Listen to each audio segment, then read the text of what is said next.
I grew up in Limpopo at a village called Matondoni.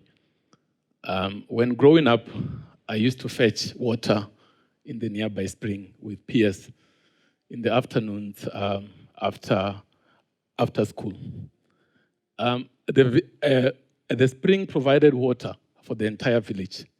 So for us, pipe water emerged in transition with the democratic of 1994. While we have the Muchundidi River nearby, pipe water continues to be intermittent. So as such, the nearby spring continues to provide water when pipe water is not available. So long before I learned about the concept of sustainable development, I lived in a water-challenged environment. My earliest attempt to provide solutions to the water space was a final year research project where I used the sugar bagasse from the village to treat industrial wastewater.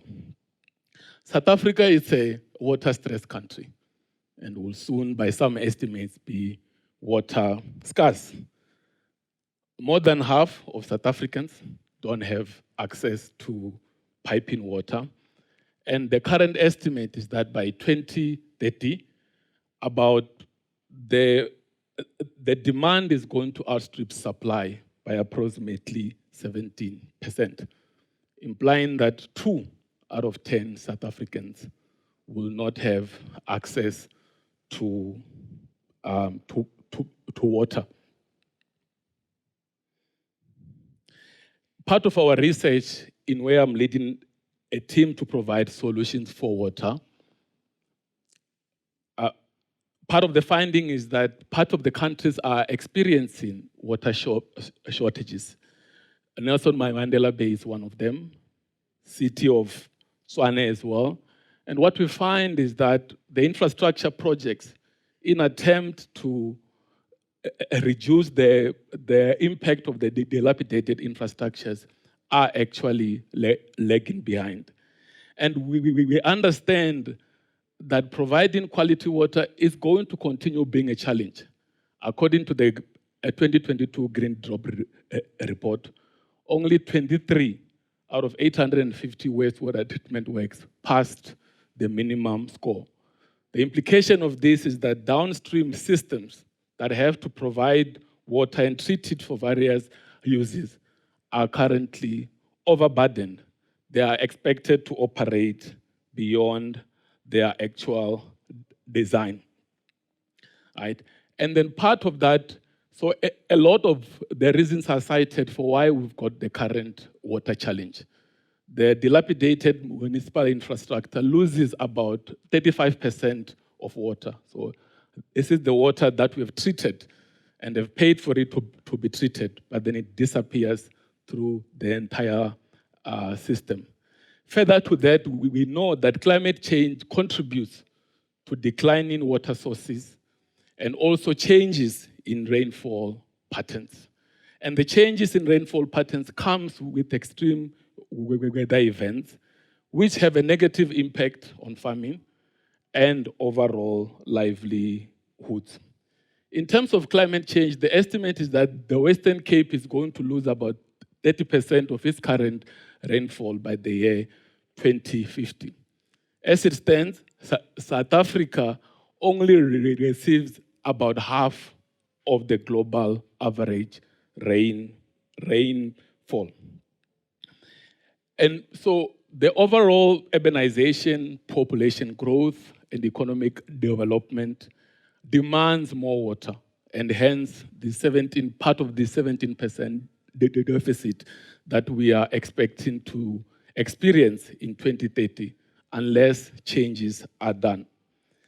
I know what I've indicated seems to paint a dire picture around what's around us at the moment.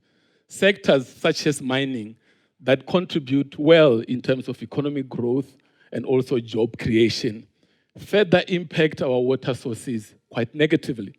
Mining alone impacts over 300 million liters of water per day that it has polluted.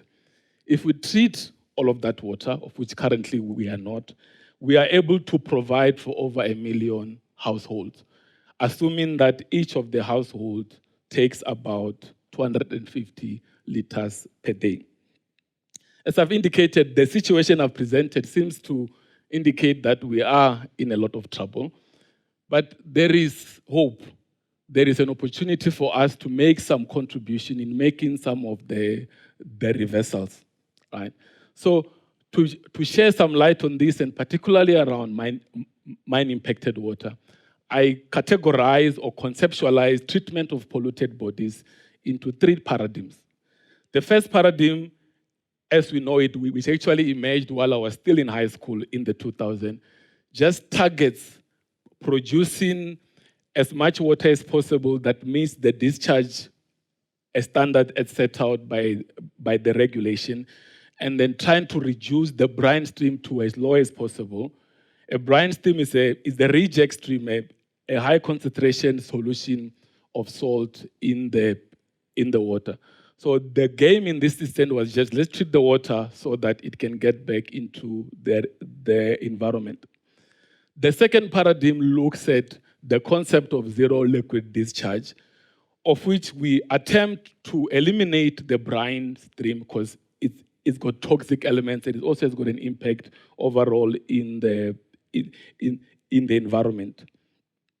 So while on the second paradigm, that's the targeting to try and reduce the brine stream into a dewatered sludge, which can be sold at a low value product, largely into the agricultural space. Our research shows that both mine-impacted water and the dewatered sludge contain some chemicals that can be embedded into other sectors of the economy. Our research shows that specifically the agricultural space could be an area of interest. And interestingly, although South Africa is known as an agricultural space, these chemical fertilizers are largely imported by huge numbers. So we currently don't have our own manufacturing base. And on the aspect of manufacturing, South Africa has observed a massive decline up to half of the GDP contribution since the 1980s up to now.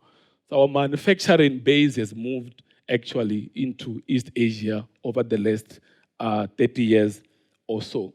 So this conceptualization of attempting to extract these valuables out of water is what I conceptualize as the third paradigm, where we now see and look at water not as a waste, but as a valuable resource. So the targeting then, unlike in the previous 2 paradigms, is to attempt simultaneously to achieve clean water while extracting valuable chemicals. And while we are excited about the third paradigm, the technologies are not yet ready for commercialization. So as part of the immediate strategy, the game plan is to augment beneficiation technologies on paradigm 2, while the research then goes ahead to figure out the next generation technologies that can feed into paradigm 3. This conceptualization of the paradigm 3 allows us to rethink how we look at water. As an example, agriculture takes about 65% of the water in South Africa and other parts of the world.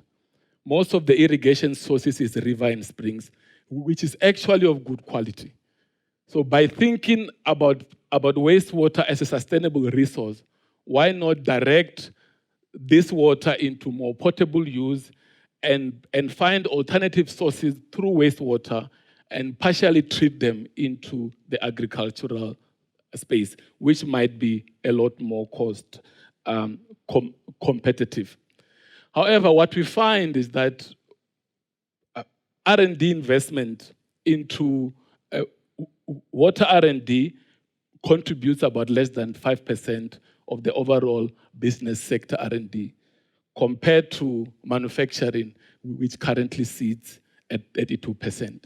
So by looking at wastewater as a sustainable resource, there's an opportunity to allow for new investment. Now that water can be looked at as an opportunity where chemicals can then now be sold.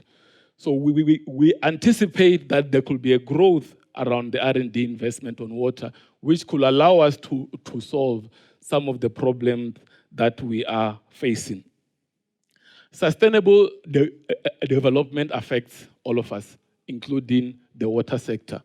However, by viewing water as a sustainable resource, there is an opportunity for the water sector to contribute sustainably in the response to climate change. While at it, we are able to provide water for all, SDG 6, while impacting other sectors of the economy. While all the data seems to suggest that there is a crisis, I see an opportunity for innovation. I invite you to do the same and get involved. Thank you.